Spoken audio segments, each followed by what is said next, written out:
안녕하세요. 네, 공의민 형제입니다. 말씀 시간에 앞서서 요즘 청년 형제들이 말씀을 준비하는 기회가 굉장히 많은데요. 그 말씀을 준비하면서 많은 청년들이 느끼는 공통점이 있었습니다. 평소에 혼자 성경을 읽을 때 성경 통독을 하거나 그럴 때 지나쳤을 만한 그런 부분도 말씀을 준비할 때 더 묵상하고 계속 곱씹다 보면 정말 숨겨진 보화 같은 그러한 내용들을 굉장히 많이 발견하게 된다는 것이었습니다. 그래서 이러한 보물들을 전달하는 시간이 말씀 시간인 것 같습니다. 그래서 잘 경청해서 그 보화들을 잘 가져가시면 좋을 것 같습니다. 네, 오늘은 여호수아 8장을 통해서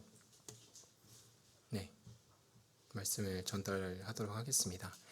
여호수아 8장은 일단 아이성의 그 전투 장면들을 굉장히 구체적으로 묘사를 하고 있는데요. 그 전투 장면들을 굉장히 구체적으로 묘사하고 있기 때문에 약간 스토리텔링 식으로 처음에 쉽게 좀 요약을 해드리겠습니다. 일단 먼저 이전 상황부터 말씀을 드리면 6장부터 7장까지 내용은 아이성을 정탐을 하는 내용이 나옵니다. 아이성을 정탐을 했는데 그들이 굉장히 많지 않고 소수인 것을 발견하고 한 2, 3천 명 정도만 보내도 되겠다 이렇게 판단을 합니다. 인간적인 생각으로. 하지만 그들에게 결국 후퇴하게 되고 쫓기면서 이스라엘 쳐들어갔던 2, 3천 명 정도의 사람들이 죽임을 당하는 그런 일들이 펼쳐집니다. 그래서 여호수아가 하나님께 부르짖습니다. 부르짖었을 때 하나님께서는 여호수아에게 이렇게 말씀하십니다. 너희 중에 취하지 말아야 할 것을 취하고 자기 것으로 두었다. 이것들을 멸하지 않으면 너희는 대적을 당해내지 못할 것이다 라고 하십니다. 여리고성이 함락될 때 금과 은 그리고 동, 철 이런 것들은 하나님의 곳간에 두고 따로 개인적으로 취하지 말라고 말씀을 하셨습니다. 하지만 몰래 숨겨두었던 사람이 있던 것이죠. 누구였을까요? 네, 아간이었습니다. 아간이 몰래 자기가 그 은과 금을 취하려고 숨겨놓았던 것이었습니다. 이 아간의 행실이 밝혀지고 나서 온 이스라엘 백성들이 그를 돌로 치고 그 물건들을 다 불살릅니다. 그러고 나니 하나님의 분노가 끝이 나게 됩니다. 그러고 나서 이제 8장이 시작되게 됩니다. 여호와께서 여호수아에게 말씀하십니다. 이제 두려워하지 말고 군사들을 모두 거닐고 아이성으로 올라가라 라고 말씀하십니다. 그리고 이제는 거기서 탈취했던 모든 물건들과 그리고 가축들을 스스로 개인적으로 취해도 된다 라고 허락을 해주십니다. 이제부터 영화로 치면 굉장히 전투씬인 하이라이트 부분이 펼쳐집니다. 여호수아가 용사 3만 명을 뽑아서 그들을 일단 성읍 뒤쪽에 매복해 있으라고 합니다. 그리고 여호수아가 그의 사람들이 나중에 여호수아랑 여호수아가 이끄는 백성들이 나중에 성에 가까이 갔다가 도망가는 척을 하면 저번처럼 그때 처음에 정탐하러 갔을 때처럼 그들이 따라올 테니까 그때 그들이 성을 비우면 매복해 있던 너희들이 성을 점령하라 이렇게 구체적인 계획을 세웁니다. 이런 수만 명의 목숨이 걸려있는 전투에서 여호수아가 이렇게 확실하게 말할 수 있었던 것은 그의 자신감에서 나온 것이 아니었습니다. 8장 1절에 그 이유가 나와 있는데요. 여호와께서 여호수아에게 이르시되 두려워 말라 놀라지 말라 군사를 다 거느리고 일어나 아이로 올라가라 보라 내가 아이 왕과 그 백성과 그 성읍과 그 땅을 다 내 손에 주었노니 이렇게 하나님께서 말씀하셨고 그 말씀을 믿었기 때문에 여호수아는 이렇게 7절에서 너희는 매복한 곳에서 일어나 그 성읍을 점령하라 너희 하나님 여호와께서 너희 손에 붙이시리라 라고 말할 수 있었던 것이었습니다.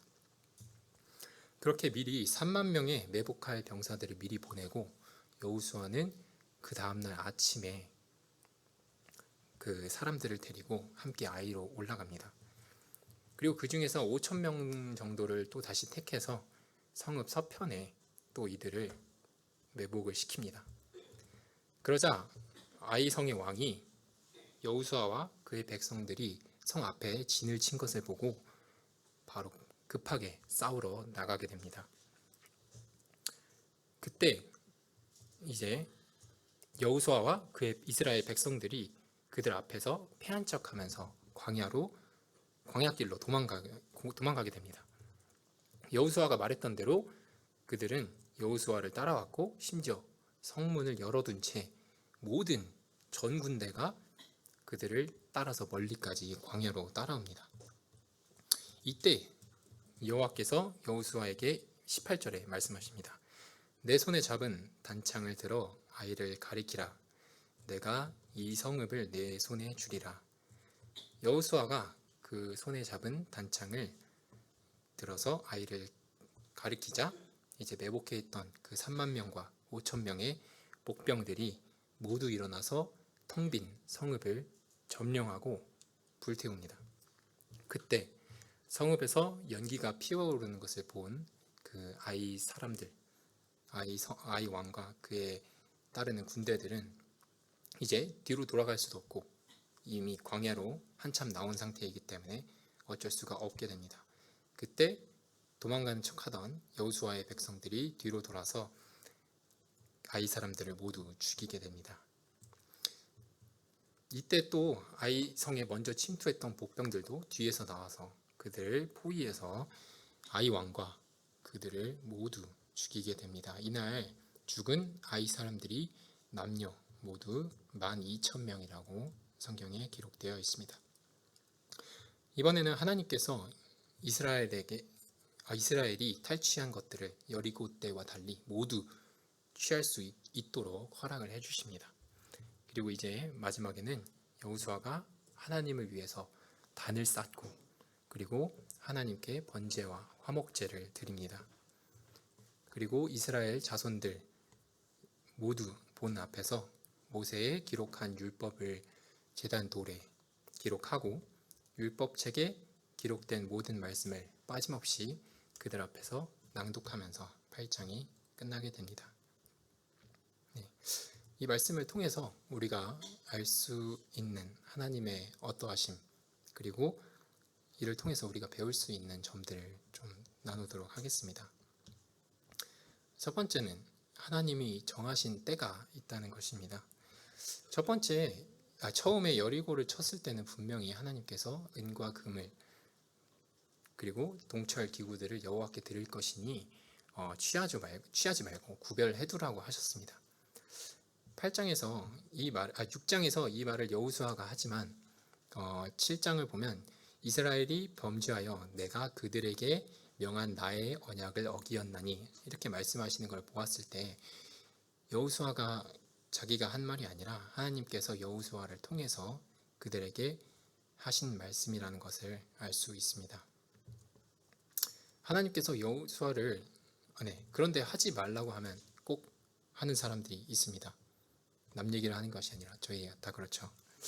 네, 아간은 금과 은 몇 개를 몰래 자기 것으로 또 훔칩니다. 조금만 기다렸으면 하나님께서 아이성에서 취한 것을 마음껏 너희들이 다 가져도 된다라고 말씀하셨을 텐데 그것을 못 기다리고 괜히 몰래 챙겼다가 많은 이스라엘 백성들이 죽임을 당하고 첫 번째 전투에서도 패하게 되는 것이죠. 결국 아간은 그 숨겼던 것도 다 뺏기고 불태워지고 죽게 됩니다. 아이성을 취하고 나서 하나님께서 허락하셨을 때 이것들을 취했으면 전혀 문제가 되지 않았을 텐데 왜 이랬을까요? 우리는 성경을 통해서 나중에 아이성과 그 모든 것을 하나님께서 주실 것이라는 것을 알고 있지만 아간은 그러지 몰랐을 것입니다. 여리고 때 분명히 내가 지금 이 금과 음을 취하지 않다면 기회가 없지 않았을까라는 생각을 했을지도 모릅니다. 알았더라면 그 유혹을 좀 참기 쉬웠을지도 모른다는 생각이 들었습니다. 아간의 이 범죄는 우리도 언제든지 저지르기 쉬운 범죄라는 생각이 듭니다. 우리가 앞으로 하나님의 뜻을 모를 때는 분명히 하나님께서 하지 말라고 하신 명령에 복종하며 기다려야 한다는 것을 배울 수 있었습니다. 하지만 모두 살면서 느끼셨겠지만 그게 정말 쉽지 않습니다.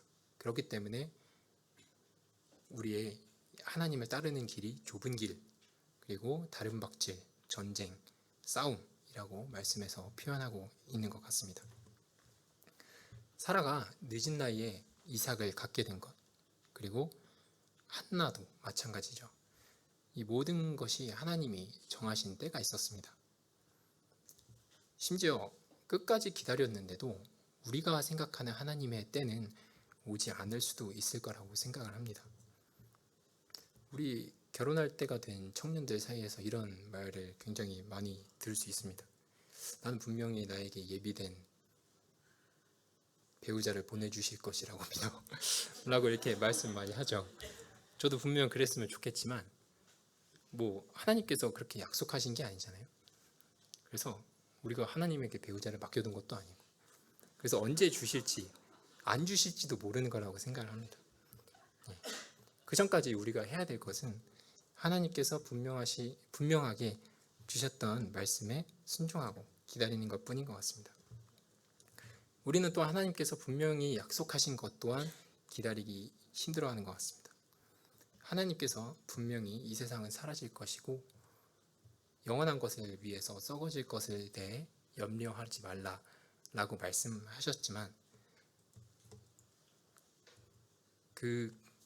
말씀하셨고 그리고 또 우리가 그 말씀을 믿고 있지만 세상 것에 대해서 전혀 염려가 안 되시는 분이 계신가요?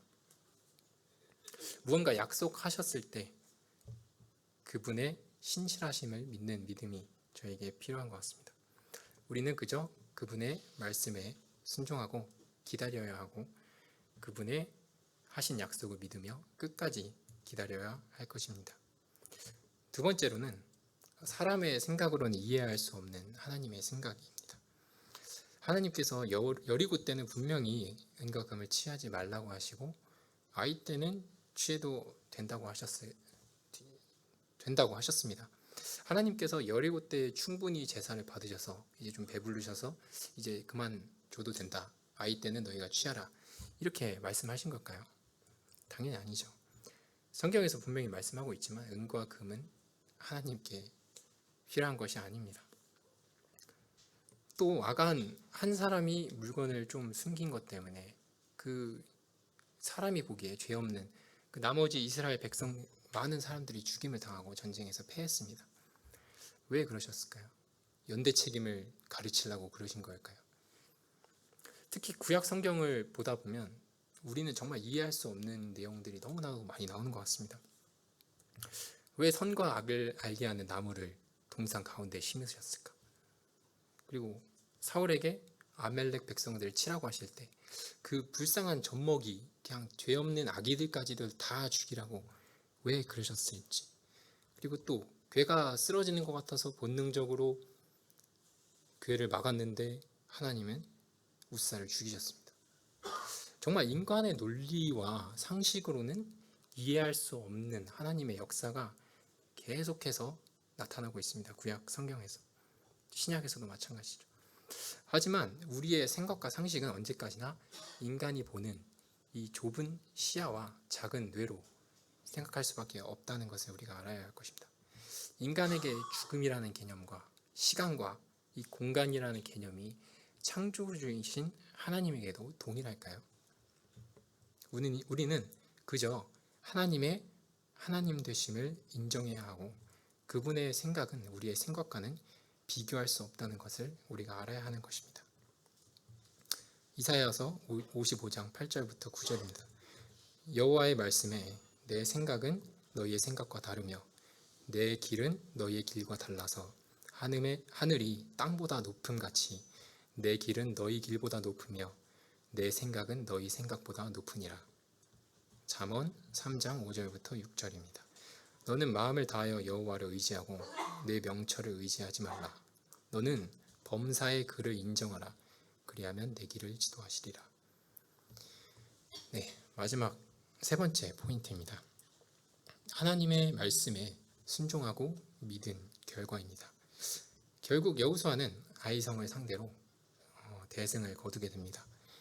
여호수아의 지혜로운 그러한 목병을 숨겨두고 이러한 전략도 있었지만 그것 때문에 승리한 것이 아니었습니다.